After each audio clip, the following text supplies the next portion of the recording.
apa sama sekali tidak. Yang kami anti-i yaitu Malaysia, pikiran Inggris, pikiran imperialis Inggris.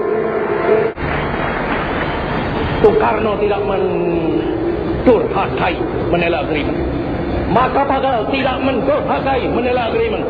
Yang mendurhakai Manila Agreement ialah Tengku Abdul Rahman Bumrah, antek daripada imperialisme.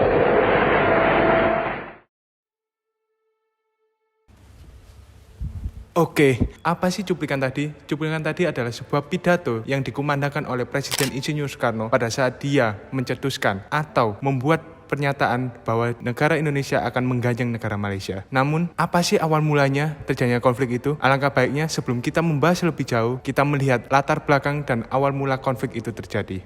Awal mula konflik ganyang Malaysia didasari oleh pembentukan Federasi Malaysia. Apa sih Federasi Malaysia itu? Federasi Malaysia merupakan gabungan dari negara-negara Melayu seperti Malaysia, Brunei, Singapura, dan Sabah Sarawak. Ada beberapa aspek. Beberapa aspek tersebut ialah yang pertama, aspek politik, kedua, aspek ekonomi, dan yang ketiga, aspek strategis. Yang pertama, aspek politik. Kenapa sih Federasi Malaysia itu harus dibentuk? Karena mereka menganggap pembentukan Federasi Malaysia merupakan suatu pembentukan kekuatan regional yang baru bagi negara-negara Melayu. Yang kedua, aspek ekonomi. Dengan adanya pembentukan Federasi Malaysia, kegiatan ekonomi pasar bebas makin meluas dan juga investasi-investasi akan meluncur ke negara Federasi Malaysia. Yang ketiga, aspek strategis. Aspek strategis ini diyakini bahwa Federasi Malaysia merupakan kekuatan internasional yang baru untuk menciptakan sebuah hegemoni yang baru untuk negara-negara, bukan hanya negara-negara di Asia, melainkan juga negara-negara internasional. Oke, setelah kita membahas aspek-aspeknya, pasti kita harus tahu apa saja dan siapa saja yang terkait dalam pembentukan Federasi Malaysia ini. Yang pertama, tentu saja negara Inggris. Karena sudah kita ketahui bahwasanya Malaysia merupakan negara bekas jajahan Inggris. Inggris berperan penting dalam pembentukan Federasi Malaysia ini dan sangat mendukung dalam pembentukan Federasi Malaysia ini. Dan yang kedua adalah Perdana Menteri Malaysia yang menjabat pada saat itu, yaitu Tunku Abdul Rahman. Tunku Abdul Rahman bukan hanya mendukung saja, tapi juga merupakan pencetus utama terciptanya Federasi Malaysia ini. Dan yang ketiga adalah pemimpin dari Sabah dan Sarawak. Pemimpin Sabah dan Sarawak sangat mendukung dengan tegas pembentukan Federasi Malaysia ini, karena mereka yakin ini adalah prospek yang cerah bagi mereka. Dan yang ketiga, Indonesia. Tidak dapat dipercaya bukan bahwa Indonesia sangat mendukung pada awalnya. Namun hal ini berubah 180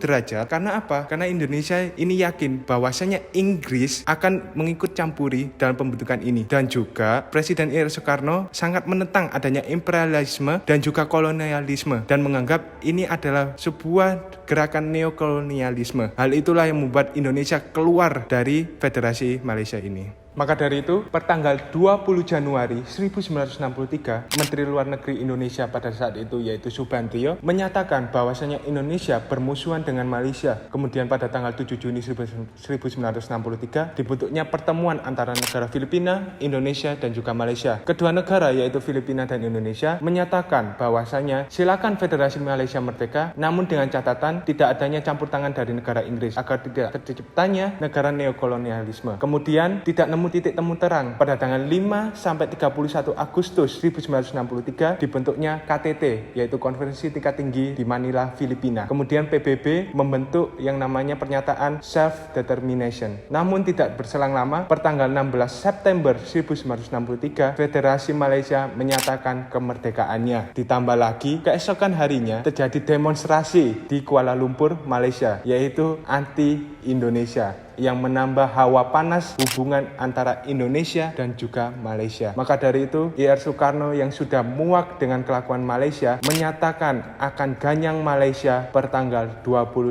September 1963. Pada tahun 1964, Indonesia itu menyerang wilayah di Semenanjung Malaya. Nah, kemudian di bulan Mei itu dibentuklah sebuah komando siaga atau bisa disebut dengan Operasi Dwi Kora untuk mengkoordinasi peperangan antara Malaysia dan Indonesia. Nah, kemudian komando ini tuh berubah menjadi Komando Mandala Siaga atau disingkat sebagai Kolaga. Kolaga sendiri itu dipimpin oleh Laksdia Udara Omar Dhani dan juga memiliki 3 komando.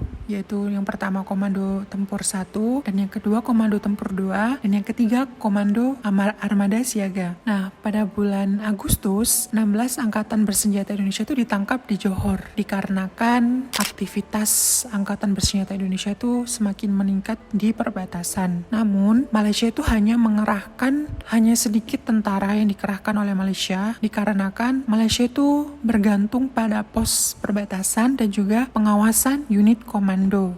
Tentara di Laut Raja itu juga dikerahkan untuk mempertahankan Malaysia. Kemudian sebagian besar yang terlibat konflik antara Malaysia dan Indonesia adalah Australia dan Inggris. Untuk sebelumnya Australia itu menolak untuk memberikan dukungan kepada Malaysia. Namun setelah beberapa kali Malaysia memohon untuk meminta bantuan pada Januari 1965, akhirnya Australia itu menyetujui untuk memberikan atau menyuruh pasukannya itu datang ke Kalimantan. Pada 28 Juni, pasukan militer Indonesia itu menyeberangi perbatasan masuk ke timur Pulau Sabatik dekat Tawau, dan mereka itu berhadapan dengan resimen Askar Melayu Diraja dan juga kepolisian North Borneo Armed Constabulary. Nah, pada tanggal 1 Juli 1965, militer Indonesia itu yang berkekuatan kurang lebih 5.000 orang itu melabrak pangkalan Angkatan Laut Malaysia, dan serangan ini tuh terus berlanjut hingga 8 September, namun gagal. Dan peristiwa ini tuh dinamakan dengan pengepungan 68 hari oleh Malaysia.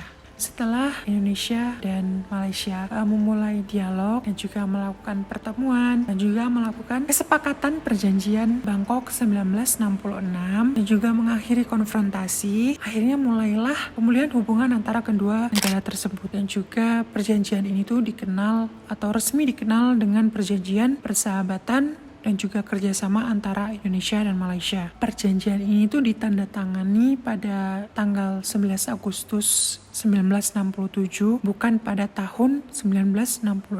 Nah, perjanjian ini tuh juga bisa dikenal sebagai perjanjian yang mengakhiri konfrontasi antara Indonesia dan Malaysia yang berlangsung sejak 1963. Menyikapi konflik tersebut, Tanat Koman selaku Menteri Luar Negeri Thailand mengundang dan mengajak berbincang Bapak Adam Malik sebagai Menteri Luar Negeri Indonesia. Setelah melakukan perbincangan dan pertemuan tersebut, Kementerian Luar Negeri Thailand mengusung ide draft Lembaga Piagam Kerjasama baru yang disusun selama beberapa bulan. Draft tersebut disusun oleh 5 Menteri Luar Negeri dari 5 negara, yaitu negara Singapura, Thailand, Malaysia, Filipina, dan juga Indonesia. 5 orang tersebut kini dijuluki sebagai Bapak Pendiri ASEAN. Meskipun pernah terjadi ketegangan dan konflik di masa lalu, kini hubungan Indonesia dan Malaysia kian membaik. Keduanya menjalin politik diplomasi yang baik dan ekonomi aktif serta berpartisipasi dalam kerjasama regional atau internasional. Meskipun begitu, saat ini masih ada beberapa oknum atau individu yang masih mempertahankan sentimental tersebut. Namun, secara resmi, hubungan antar negara-negara, konfrontasi Indonesia dan Malaysia saat ini sudah berakhir.